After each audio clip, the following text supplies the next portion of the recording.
Olá, eu sou a psicóloga Fernanda, venho aqui falar com o tema sobre espiritualidade e psicologia. E o tema de hoje é câncer.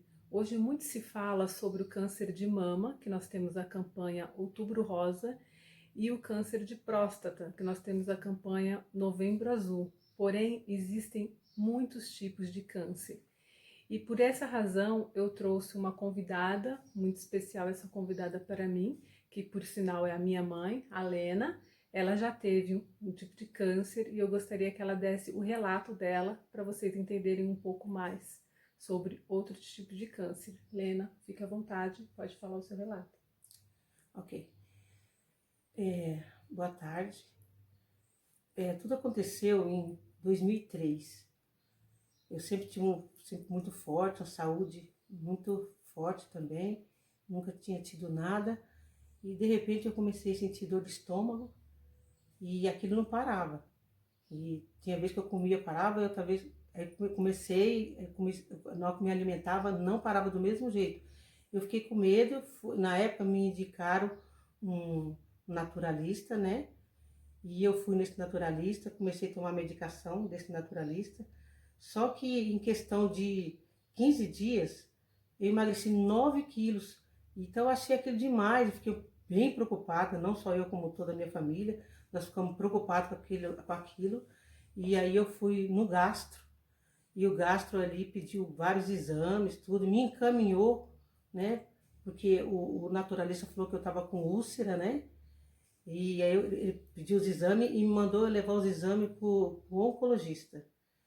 Levei os exames para o oncologista e quando chegou lá que ele abriu meus exames, tudo, ele ficou olhando e só fazendo aqueles risquinhos. E eu bem preocupada, né? Porque quando começa a fazer aqueles risquinhos, Sim. né? É preocupante. E aí ele falou, então, a senhora está com câncer em 3 lugares. A senhora está com câncer no fígado, nas costas e no estômago. Quando ele falou aquilo, quando falou essa palavra câncer, há 17 anos atrás, não era tão igual agora, né? Parece que as coisas agora é mais simples, né? Antigamente era mais um tabu esse negócio de câncer, né? A gente sente que já vê morte. Quando fala câncer, a gente fala assim, já pensa logo na morte. Ali para mim parece que o chão se abriu e parecia que não tinha fundo aquilo. E eu fiquei preocupada e falei, mas e agora, doutor? O que eu vou fazer? Ele falou assim, então, o fígado a gente pode operar, tirar um pedaço, ele vai regenerar. Seu estômago também, a gente pode operar também, mas só que as costas, onde está localizado, não dá. Então, eu falei, mas como não fazer? E ele falou assim, então nós vamos entrar com um tratamento de choque, que chama quimioterapia, bem forte mesmo. E eu falei, mas e aí? Ele falou assim, o único jeito é você aguentar essa quimio. Se você aguentar, e eu saí dali, daquele lugar, arrasada, arrasada. E falei, meu Deus, né? E quando vim quieta no carro, e quando chegou perto da minha casa, o meu esposo falou assim, ó, você quer passar na casa de uma tia minha? E eu passei na casa da irmã Maria, de uma tia do meu esposo, e ela me falou um versículo bíblico, né? E eu me apeguei nesse versículo. Me apeguei com toda a minha vida. E eu falei, esse versículo é para mim, Deus está falando comigo. E eu sabia que tudo aquilo, ele falou assim, isso aí não é para a morte, é para a glória de Deus. Então eu me apeguei nesse versículo. E aí começou a luta. Agendamos, né, as químias. E na época eu até ganhei uma viagem, o, o doutor falou assim, ó, vai nessa viagem, se alimente bem, fique forte por causa da imunidade. E eu fui e me alimentei bem e comecei. A minha primeira químio demorou 7 horas e 20 minutos. Foi uma químio assim, eu fui assim, a gente vai sem saber o que vai acontecer, não sabe como que é nada. E a minha família em casa desesperada, minhas irmãs, minhas filhas, foi assim um sofrimento para toda a família, porque não é só a gente que sofre, é a família também que sofre, Sim. né? E então eu fiz essa quimio, eu vim para casa, eu me lembro que Deus é tão bom comigo que a maioria das pessoas, quando tomam essa quimioterapia, elas vomitam, dá diarreia. né? Os sintomas que vêm, né? E dá um monte de coisa, mas em mim não deu nada disso. Eu fiquei só com as veias, minhas veias doía muito, ficou toda dolorida. E essa químio que eu fazia cada 21 dias eu fazia essa químio, né? Cada 21 dias eu fazia essa químio. Eu me lembro que eu, com 26 dias, ele falou que o meu cabelo ia cair, eu liguei para ele, eu tinha um cabelo bem comprido na época, e eu liguei para ele e falei, ó, doutor Ricardo, meu cabelo não caiu. Falei para ele. Aí ele falou assim, não, mas não se preocupe não, vai cair. Vai cair. Mas ele vai nascer, entendeu? Só que quando ele tá passando pelo problema assim, a gente não vê a situação desse jeito. Sim. A gente não vê a situação desse jeito, né? Ele fala, meu Deus.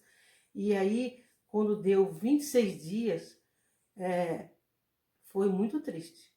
Eu confesso para vocês que foi muito triste, que eu ia deitar e quando eu levantava o cabelo tava um monte no travesseiro. E eu fiquei assim bem em choque, né?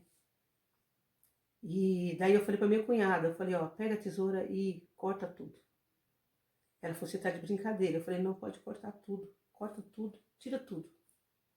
E na época eu arrumei uma peruquinha, coloquei uma peruquinha curtinha, de cabelo natural, e pronto, e segui minha vida. Só sei que foi muito triste mesmo, né? E eu posso contar até o final? Então, e foi muito triste mesmo. E eu fui determinado também para eu fazer 6 químio.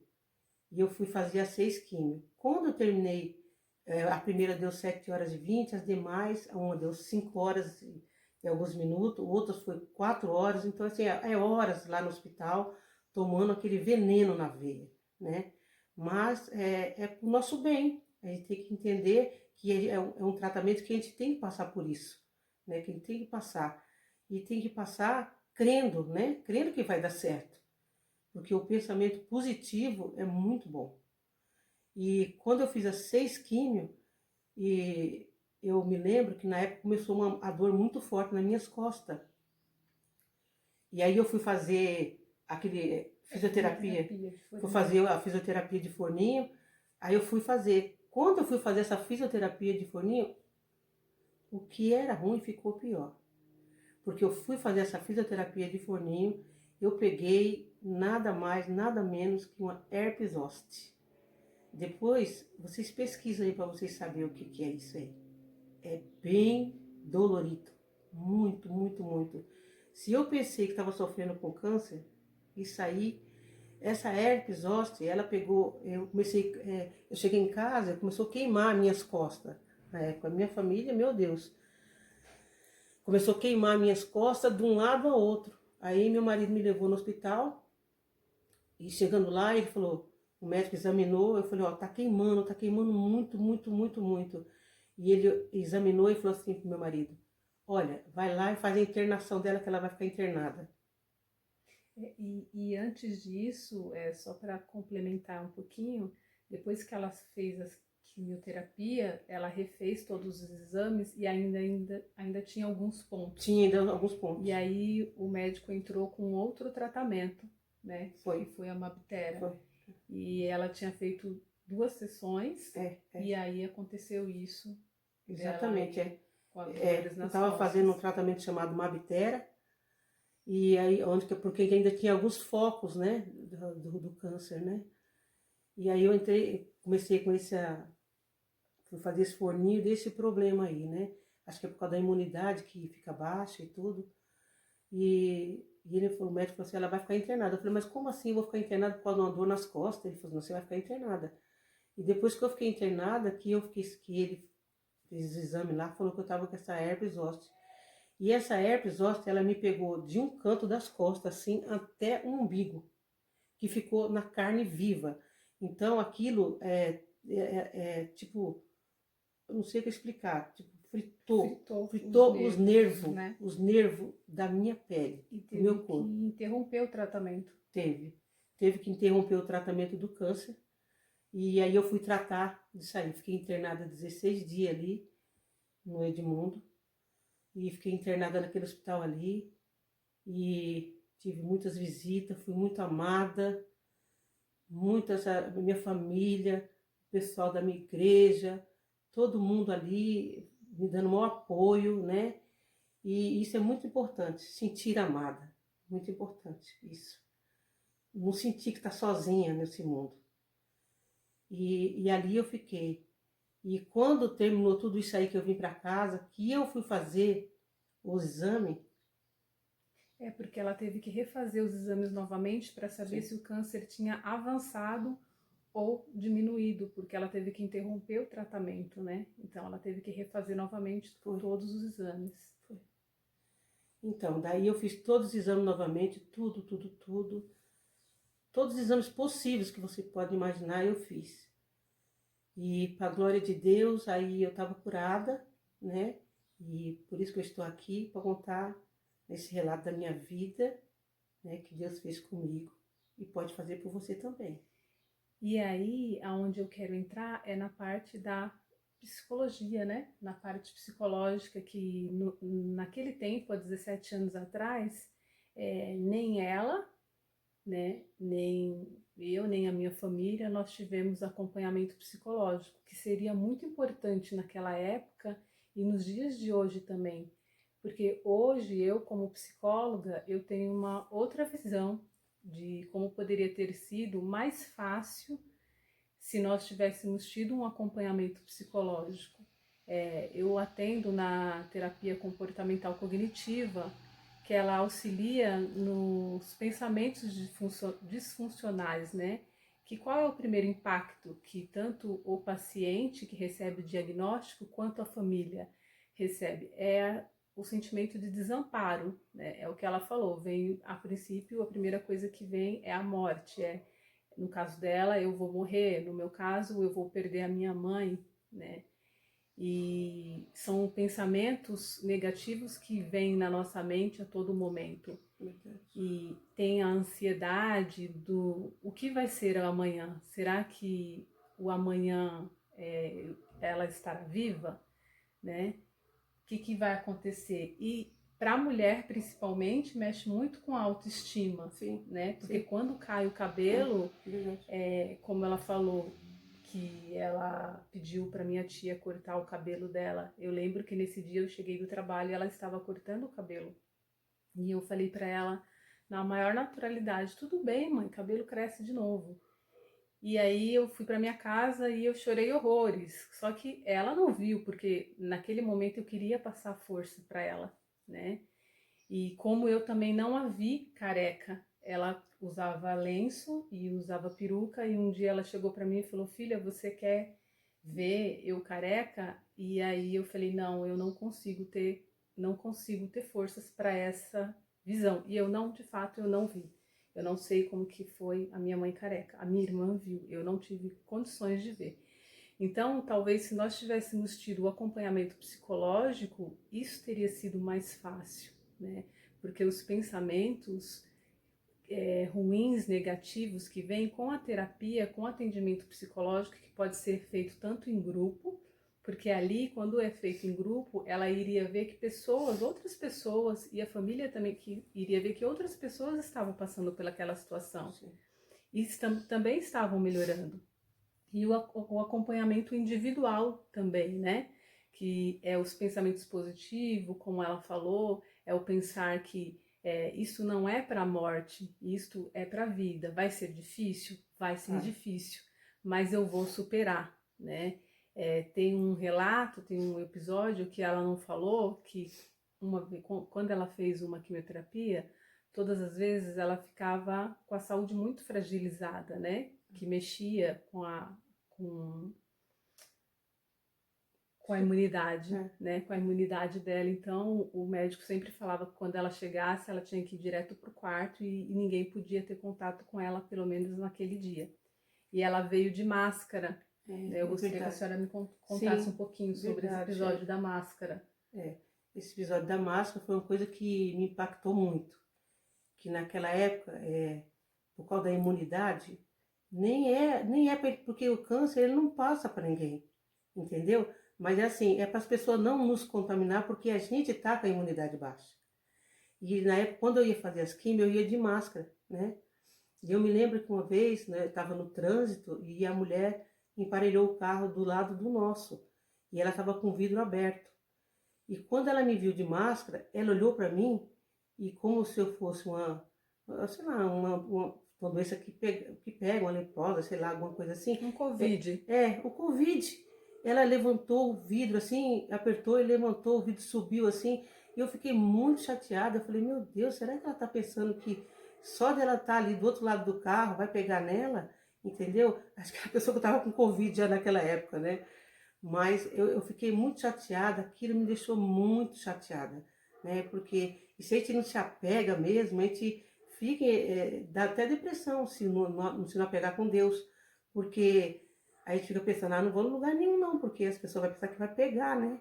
Mas nada disso, na minha época, eu continuei com as minhas atividades normal. Sim, e Uma aí... coisa também que era importante também, que eu ia deitar, e quando eu acordava, eu estava com os olhos fechados assim, eu ficava pensando, eu acordava, eu falava assim, obrigado, meu Deus, porque eu ainda estou aqui. E é interessante, assim, porque, assim, além da fé dela, né, mesmo ela não tendo acompanhamento psicológico, ela teve a fé, né? E o acompanhamento psicológico seria muito importante até para esse episódio que aconteceu com ela da máscara, porque as pessoas que estão fragilizadas, estão com câncer, elas já estão fragilizadas. Então, ela poderia ter causado um transtorno de uma fobia social de não querer mais sair para a rua, né, por conta desse episódio. Por isso que é importante a terapia.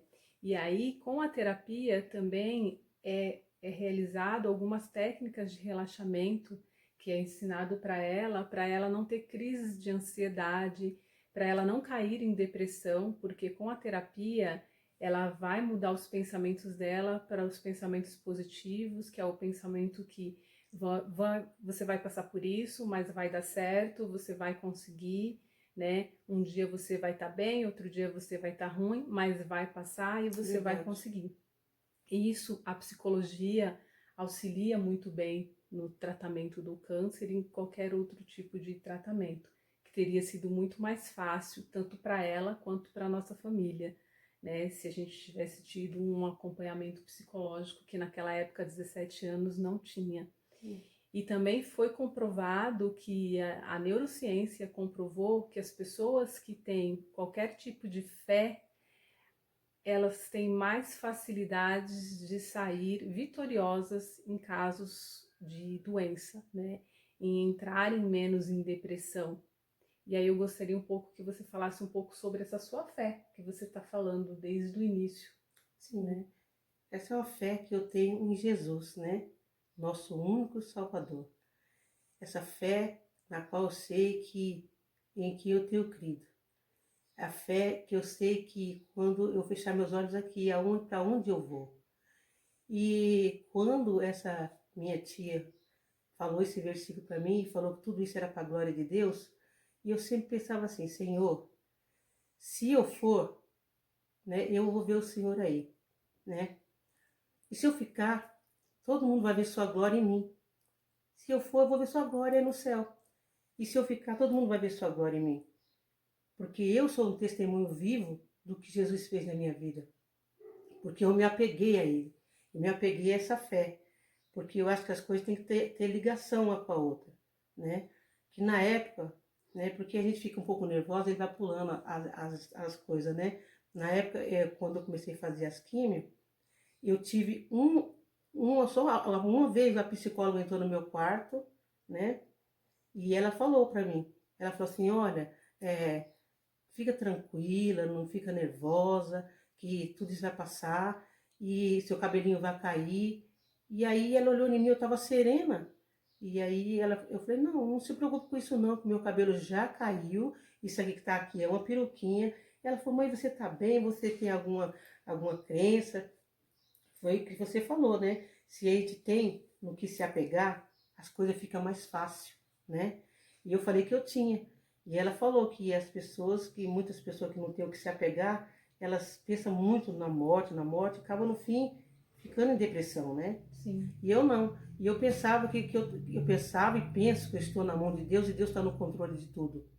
Então, coloquei a minha vida nas mãos do Senhor, coloquei a vida da minha família nas mãos do Senhor e que fosse a vontade dele se cumprisse em minha vida. E se eu estou aqui hoje contando esse testemunho, esse relato para vocês, é porque foi a vontade de Deus e é a vontade de Deus. E na época, quando a minha tia falou o versículo, que no começo ela não falei, eu posso falar agora o versículo? Pode, fica à vontade. Esse versículo, quando eu cheguei lá na casa dela, ela não falou nada para mim. Eu estava chorando copiosamente e ela falou para mim assim, ó, nada que eu falar para você vai amenizar o que você está passando. Então, eu quero que Deus fale com você. E ela simplesmente ela abriu a Bíblia que estava em cima da mesa dela na cozinha e saiu esse versículo, Deuteronômio 31:6, que diz assim: sede forte e corajoso, não temais, nem vos atemorizeis diante deles, porque o Senhor vosso Deus é quem vai convosco, não vos deixarás, nem vos desamparará. Ela falou para mim assim, olha, Helena, essa doença, Deus está falando que não é para a morte, é para a glória de Deus. Que para você não ter medo diante de quem? Diante do diagnóstico do médico. Então, porque isso aí, Deus vai te honrar. É para a glória de Deus. Você fique firme com essa palavra. E eu fiquei firme com essa palavra, fiquei firme e estou firme até hoje com o meu Deus. Isso já se passaram 17 anos e toda vez que eu tenho oportunidade, e essa foi uma grande oportunidade, eu falo desse Deus que eu sigo, que é Jesus Cristo, e eu quero agradecer por essa oportunidade, né? Poder falar um pouquinho. Eu espero ter ajudado vocês e que se você está passando num momento por uma situação dessa, procure, né? Primeiramente a Deus, né? E uma psicóloga que vai te ajudar. Sim. Okay? E o interessante é que o versículo que ela falou, no final vem a palavra o desamparo, né? Nem os desamparará, que é exatamente o que a pessoa sente, Desamparado, né? O né? desamparo, né? O sentimento de desamparo, que é onde vem muitas vezes a revolta, a raiva, né? Porque comigo, enfim. Então, esse versículo aí vem junto, vem interligado, entre aspas, com a psicologia, que é exatamente isso, o desamparo que sente. E assim, eu espero que tenha esse bate-papo aqui tenha ajudado a vocês, né? Que todos vocês é importante os exames anuais, né? Você fazer a prevenção, não Sim, só sim. contra o câncer de mama, o homem de próstata, mas sim fazer a prevenção de um check-up geral. É muito importante porque quando um câncer é descoberto no início, né, as chances de tratamento é muito mais eficaz, é muito mais eficiente do que quando é descoberto já numa metástase, né, que assim é um grau muito mais avançado. Então, não fiquem com receio, busque ajuda psicológica, busque ajuda de um oncologista, do gastro, busque a ajuda de Deus, né? Porque Deus fez nós aqui, os médicos, os psicólogos, para auxiliar, sim, né, nos tratamentos, enfim. Então, não fique com receio de procurar um tratamento psicológico e qualquer outro tipo de tratamento. Bom, é isso, nós ficamos por aqui. Eu agradeço a participação, né, como eu falei, da Lena, de uma pessoa muito importante para mim, que é minha mãe, que está aqui dando esse relato, esse testemunho. Já se passaram 17 anos e foi uma época muito difícil na nossa vida, porque eu era recém-casada, tinha um filhinho de 2 anos, que por sinal ela que cuidava do meu filho, né? E então foi muito difícil. E nós estamos aqui, eu e ela, firmes e fortes, né? Depois de muito tempo, fui fazer a psicologia, me formei, hoje sou psicóloga e gostaria que passasse esse relato para vocês. Então, busquem ajuda psicológica, busquem ajuda de Deus, da fé que vocês exerçam. E é isso. Foi muito bom o papo. Muito obrigada, Lena. Tá? Muito obrigada pela participação, muito obrigada pelo seu relato. E que todos tenham um excelente dia. Tchau, gente.